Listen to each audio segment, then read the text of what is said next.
Le deuxième livre des Chroniques, la préface suivie du chapitre 1. Son auteur est inconnu. Le thème abordé, la grandeur de Juda. Sa date de rédaction, le 5e siècle avant Jésus-Christ. Dans l'original hébreu, le deuxième livre des Chroniques débute par la conjonction, entre guillemets, « et », qui marque la continuation du récit historique commencé dans le premier livre. D'ailleurs, dans l'ancienne Bible hébraïque, entre parenthèses, le texte massorétique de l'Ancien Testament. Fermons la parenthèse.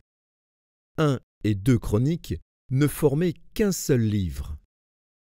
Le deuxième livre des Chroniques rapporte un certain nombre de réformes et le compte-rendu le plus complet du célèbre réveil dans l'histoire biblique, qui intervint sous Ézéchias dans le deuxième livre des Chroniques, au chapitre 29 à 31.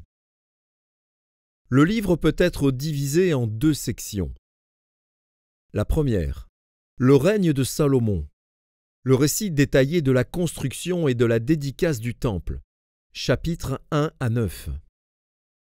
La deuxième, l'histoire de Juda, du règne de Roboam à la destruction de Jérusalem et à la captivité, les chapitres 10 à 36. 2 Chroniques, chapitre 1. Salomon, fils de David, s'affermit dans son règne. L'Éternel, son Dieu, fut avec lui, et l'éleva à un haut degré. Salomon donna des ordres à tout Israël, aux chefs de milliers et de centaines, aux juges, aux princes de tout Israël, aux chefs des maisons paternelles. Et Salomon se rendit avec toute l'assemblée au haut lieu qui était à Gabaon. Là se trouvait la tente d'assignation de Dieu, faite dans le désert par Moïse, serviteur de l'Éternel. Mais l'arche de Dieu avait été transportée par David de Kirjath-Jéarim à la place qu'il lui avait préparée, car il avait dressé pour elle une tente à Jérusalem.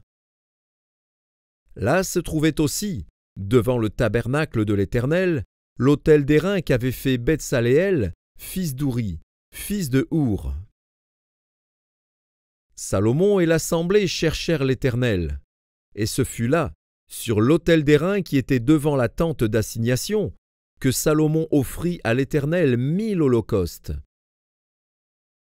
Pendant la nuit, Dieu apparut à Salomon et lui dit : « Demande ce que tu veux que je te donne. » Salomon répondit à Dieu : « Tu as traité David, mon père, avec une grande bienveillance, et tu m'as fait régner à sa place.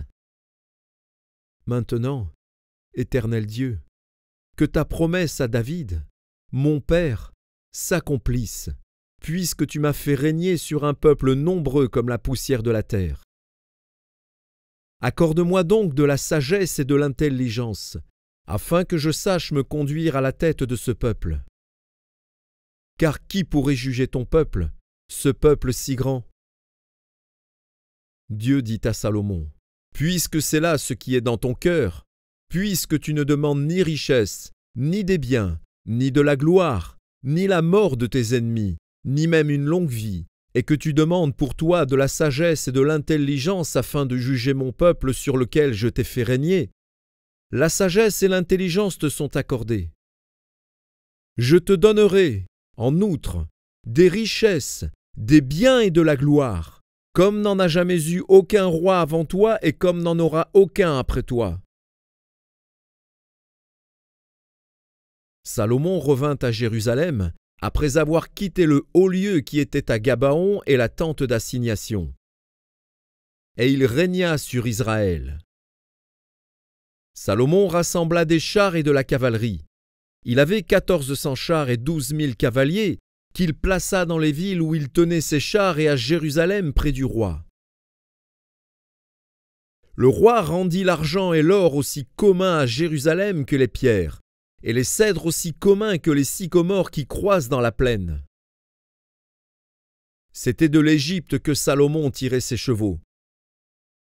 Une caravane de marchands du roi allait les chercher par troupes à prix fixe. On faisait monter et sortir d'Égypte un char pour 600 cycles d'argent et un cheval pour 150 cycles. Il en a mené de même avec eux pour tous les rois des Hétiens et pour les rois de Syrie.